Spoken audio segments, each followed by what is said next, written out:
Hello chers amis, donc je vous fais une autre vidéo sur ma réaction à l'émission de Pascal Pro sur Europe 1 d'il y a 13 jours face à Mesmer, la référence mondiale de l'hypnose. Donc j'avais écouté les 6 premières minutes dans ma vidéo précédente et c'est vrai que c'est là où il parlait le plus de thérapie, d'hypnose, mais aussi grâce à un témoignage à l'antenne d'un monsieur qui s'appelle Alain, on a aussi abordé le MDR. Donc c'est en ça que je me suis dit, ça m'intéresse d'écouter et je voulais rectifier, repositionner certaines choses parce qu'évidemment, ce monsieur qui est patient, qui fait une thérapie, n'est pas formé à tout ça et donc il a essayé d'expliquer au mieux. Il mélangeait un peu des choses qui n'avaient rien à voir entre elles et je voulais un peu repositionner. Donc pour la suite de la vidéo, je voulais juste préciser, d'ailleurs ce que fait très bien Mesmer, que l'hypnose n'est pas tout à fait l'hypnothérapie. Enfin, un spectacle d'hypnose, ce n'est pas une psychothérapie, une hypnothérapie, hein, qui est encore dans un cadre différent avec des objectifs différents. Et il parle bien de la suggestion hypnotique. Donc j'en ai parlé dans ma première vidéo. Euh, on va fonctionner avec de la suggestion et notamment il explique qu'il met les patients en 13 Hertz à un niveau alpha qui est de l'ordre du rêve, de l'imaginaire, de l'inconscient, alors que dans notre présent, dans nos journées, nous sommes sur du 21 Hertz niveau conscient. Donc en fait, il va un peu endormir, enfin baisser le niveau de conscience des personnes et ensuite faire des suggestions hypnotiques, ce que nous ne faisons pas du tout quand on travaille en EMDR, comme je l'ai expliqué.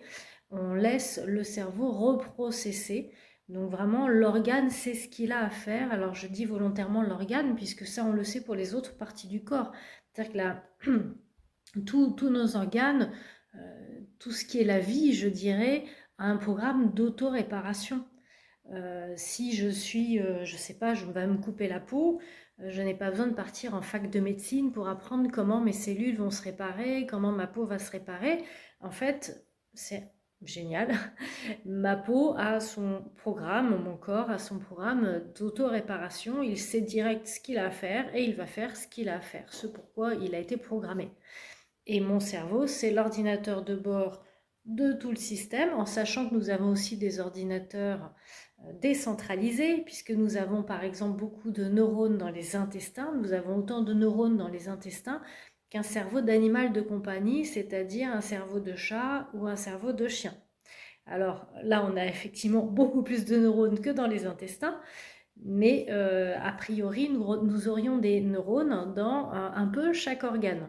Il y a des neurones dans le cœur, donc il y a l'ordinateur de bord, mais qui va envoyer ses consignes dans d'autres organes, et il y a aussi un feedback pour que tout fonctionne de concert et qu'on soit bien au courant. D'ailleurs, ça me fait penser que je suis en train de lire l'excellent livre d'Isabelle Mansuy, qui est professeure d'université en Suisse et qui est spécialiste de l'épigénétique. Et elle parle de ça aussi, c'est-à-dire que même notre génome, notre ADN, est évolutif grâce à l'épigénétique. Alors, j'essaierai de faire une vidéo, on verra si j'arrive à vulgariser tout cela. Mais c'est des allers-retours constants en fait entre celui que l'on est, notre génome et l'environnement, avec une réécriture, une adaptation constante. Voilà, pour être le plus adapté possible, le plus en homéostasie, hein, le plus aligné possible, si l'on peut dire. J'en reviens un petit peu à la vidéo. Donc la suggestion hypnotique, ce ne sont pas des choses que l'on pratique en EMDR où on laisse le cerveau reprocesser tout seul, retravailler sur un problème pour qu'il puisse faire lui-même sa mise à jour. Donc le thérapeute ne va pas dire il faut que vous fassiez ci, il faut que vous fassiez ça, pensez à ci, pensez à ça. Non, on ne va pas semer des choses dans le cerveau, on va laisser faire, sauf si le patient boucle, comme on dit, hein, c'est-à-dire qu'il n'arrive pas à trouver d'issue à ce problème. À ce moment-là, on peut effectivement proposer du tissage cognitif ou de la psychoéducation ou faire du décentrage ou utiliser d'autres techniques pour que le patient puisse trouver une issue, mais lui-même trouver une issue à son problème. En fait, on va semer des petites graines, là, faire des petites suggestions pour voir si le cerveau s'en saisit. Mais là encore, j'en profite pour vous dire, puisque c'est vraiment intéressant d'observer que parfois nous avons nos hypothèses. Moi je suis un être humain avec mon histoire, ma personnalité.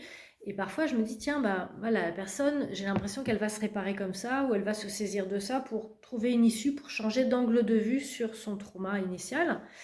Et en fait, parfois, pouf, pas du tout. La personne me trouve quelque chose qui me semblait improbable et qui est absolument génial.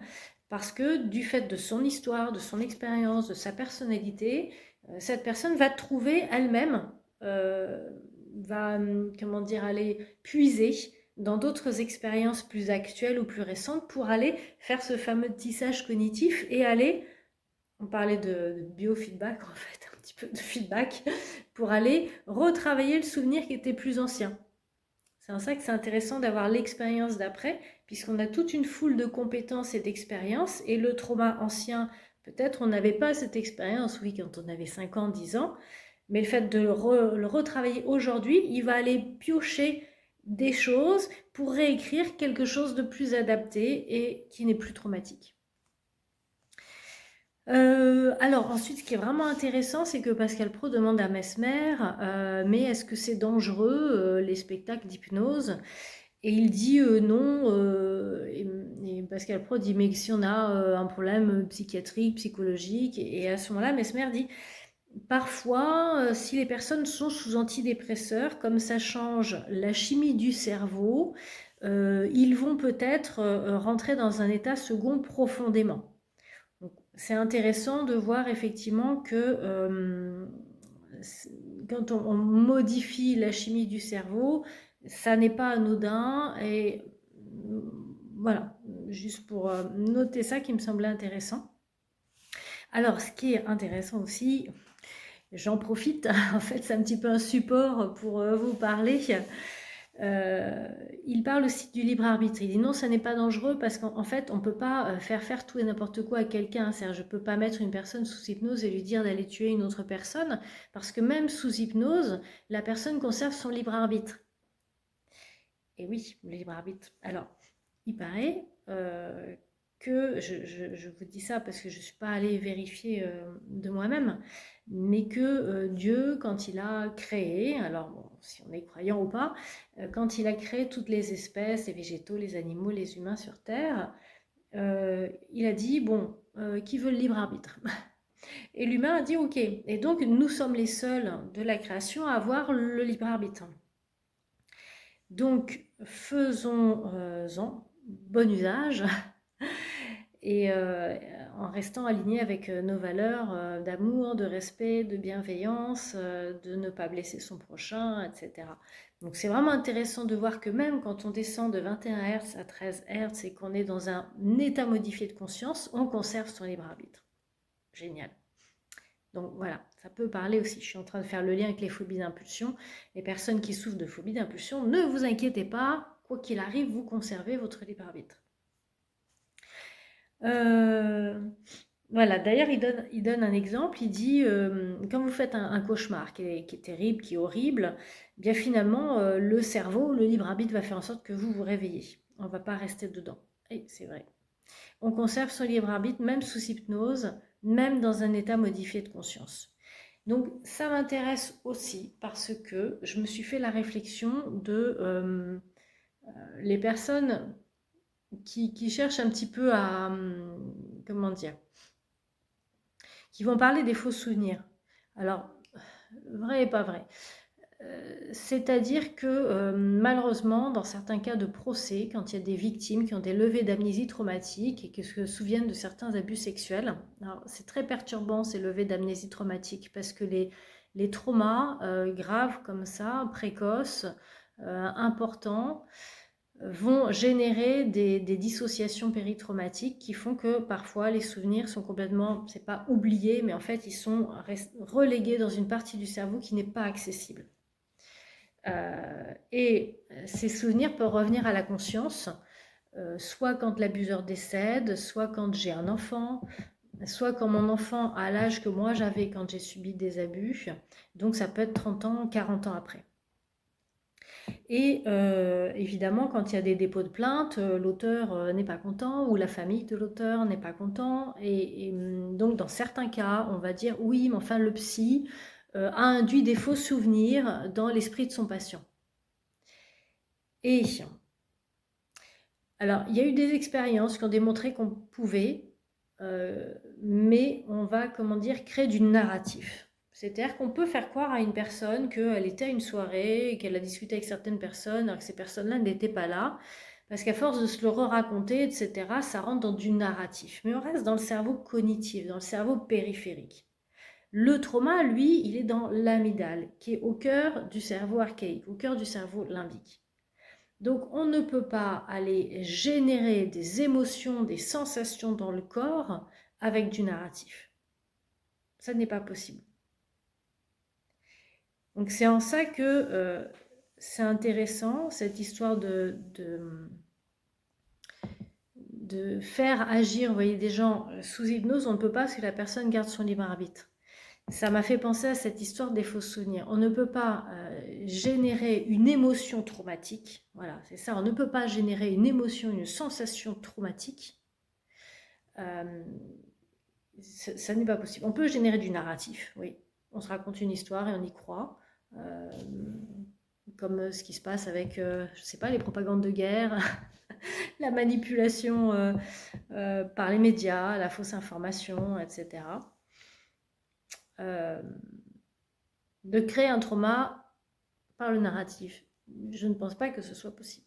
Bon, après, la science continue d'avancer, donc moi je reste ouverte et intéressée par tout ça. Et il le dit, voilà, on ne perd pas le contrôle, parce que oui, Pascal Pro il dit, oh, moi j'aime pas le perdre de contrôle, je suis quelqu'un comme ça. Et il dit, mais en fait on ne perd pas le contrôle, on est dans un état second avec une distorsion entre le rêve et la réalité. Donc on ne perd pas le contrôle, c'est toujours cette notion de libre arbitre. Et si je fais un lien avec mon travail, c'est comme si quelque part il générait un peu un état dissocié. Alors on parle d'état modifié de conscience. Là, quand il dit un état second avec une distorsion entre le rêve et la réalité, la personne ne sait plus si elle est dans la réalité ou si elle est dans le rêve. En fait, elle est un pied dans les deux. Quand on fait de la thérapie, par exemple, on fait très attention à ce que la personne reste bien, surtout au moins un pied dans le présent, hein, puisque sinon on va la perdre en fait. Et le souci, c'est comme on est en train de travailler sur des traumas, elle risque de revivre son trauma à 100%. Donc on fait vraiment en sorte que on soit à 50% dans le présent, on est bien en lien, et 50% dans le trauma. Et j'ai une très jolie image que m'avait soumise une patiente un jour. Elle m'avait dit, mais c'est bien parce qu'en fait, quand je suis en train de retravailler ces trucs-là, c'est comme si j'étais un ballon d'hélium, puis je monte, je monte, je monte, je monte. Et puis en fait, vous tenez la corde, puis on entend, ça va, vous êtes avec moi, hein, je suis là, hein, je suis avec vous, hein, je vous lâche pas. Et me dit, oh, on sent que vous tirez la corde, vous êtes au bout, puis vous lâchez pas, et du coup ça donne confiance parce qu'on sent qu'on peut se laisser aller, puisque vous veillez à ce qu'on reste dans le présent et qu'on reste ensemble pour faire ce travail ensemble. Donc je trouvais que c'était une très jolie image qu'elle m'avait soumise ce jour-là. Et voilà, eh bien écoutez, je crois que c'en est fini pour ma fin de vidéo sur cette émission qui m'a donné du grain à moudre et qui m'a permis l'opportunité de cette vidéo. N'hésitez pas à faire vos commentaires, à vous abonner, à mettre un pouce. Et puis je vous dis à très bientôt.